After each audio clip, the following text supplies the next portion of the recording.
Well, when we were actually doing it, I mean, you really didn't know what you were into, and a lot of us thought we were doing a load of rubbish, because there was so much going wrong. There was big arguments going on between George Lucas and his lighting cameraman Gil Taylor. George was forever ill and things like this. He was having all sorts of problems, and you could never say. I thought, well, how in the heck are they all going to get this together? How are they going to get, because we were filming, we were supposed to be filming against blue screens, and they never even had the blue screen ready, so that but they managed. I mean, when it all came to at the finish, it was an absolutely fantastic piece of work. But I said the only inkling you had actually was that they were spending an enormous amount of money on sets. The sets were absolutely fantastic on it. I mean, they even had a full-size Millennium Falcon, which actually was on hydraulic ramps, which actually rose up into the air slightly. So that was the only thing which was the giveaway that we were into something big.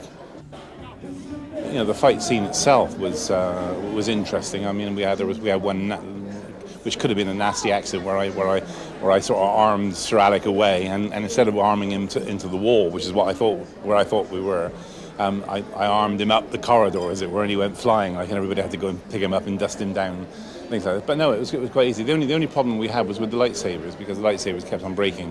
When at least the lightsabers that we had at the time, they changed them around straight after that, and we fought with like solid pieces after. But when we did the original lightsaber fight, they had what they thought was going to be a working lightsaber, and the thing revolved around very fast and was coated with a reflective tape. And when you shone the lights at it and it was switched on, it really did look as though it was reflecting light back, and it was a nice piece. But every time I hit Sir Alec, unfortunately, things used to break, and so that's why it took a while. The first movie I did was The Empire Strikes Back. Well, what I wanted to bring to Orlando was this sort of dashing, swashbuckling, a charming, roguish kind of guy, because those are the most interesting characters. I mean, when you play a straight-on good guy, it's never. Although it was already inherent in the script, but I wanted to sort of play on that, and I like the idea of playing on that. Those are more exciting characters to play.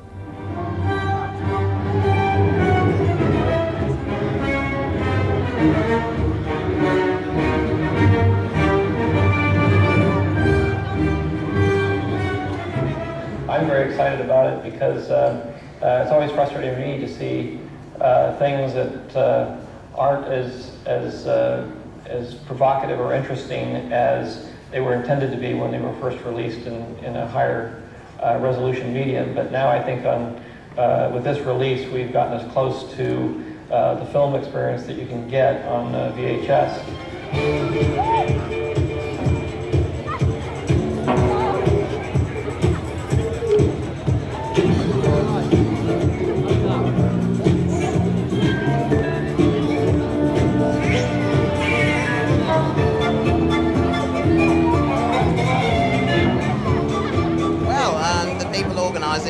Just invited me along because I was Wicket the Ewok in Return of the Jedi, so it's also been great to see Carrie Fisher again, because I worked with her quite a bit during Jedi, so it was nice to see her again, talk about old times.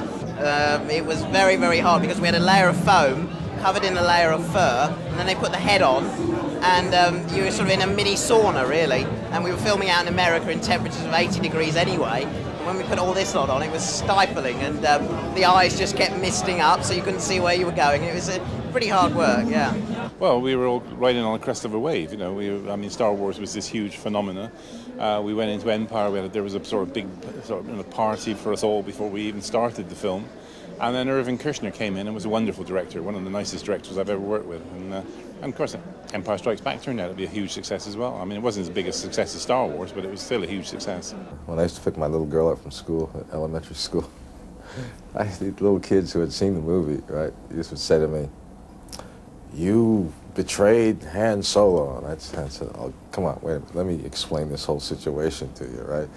And I would have to sit there and explain to these kids that, look, these people, it was my friend, okay, Han Solo, but he brought all of these people with him, and there was Darth Vader coming after them.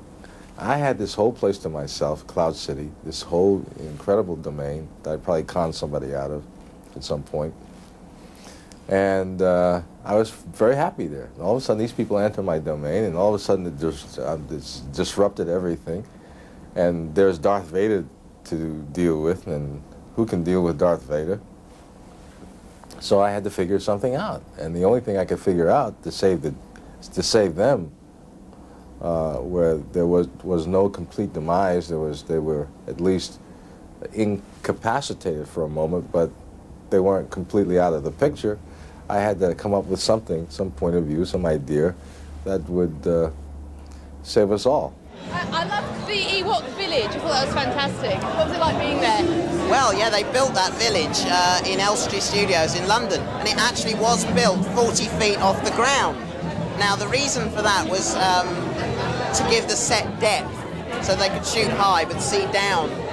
So that when we went to shoot a scene, they would get all the Ewoks on an industrial lift and elevate us up to the set. So it was quite a strange sight to see.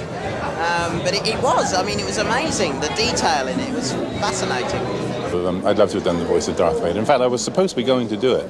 But as I understood, they had problems at the end of the movie. They went back to America because they couldn't get all the special effects that they wanted. And that was before I could get into the studios to re-record all the lines. And when they were in America, they suddenly realized that they'd made a big mistake, and they hadn't cast any black people in Star Wars. And they got really worried because they thought the black people in America would boycott the movie. So the only thing they could do at that late stage was to take my voice off and overdub it with an obvious black voice, which is James Earl Jones. So it was nothing to do with my West Country accent or anything like this, and it was due to the fact that, as I said, I wasn't black, and they were worried to death. It was at a time when everybody was trying to be politically correct, and James Earl Jones came in and I think he made a marvelous job of Darth Vader's voice. I thought it was terrific, but I could have done it. I'm very proud and very flattered to have been in the films, and when we were shooting that back in 1982, I didn't think that 13 years later I'd be stood talking about the film again, as if it was just filmed yesterday. It's amazing the enthusiasm that there still is for the films. George is already writing the next three. We're actually we've done 4, 5, 6. Now we're going to do episodes 1, 2, 3. They're going to go back 40 years in time. George is writing them at the present moment, and there's some talk about filming them next year. We're going to film them back to back, and they're going to release them 98, 99, and 2000. So Darth Vader's got to come back in episode 3, possibly 2. Won't come back in 1. So I'm really hoping that there's a chance for me to play Darth Vader again in 2 of the forthcoming movies.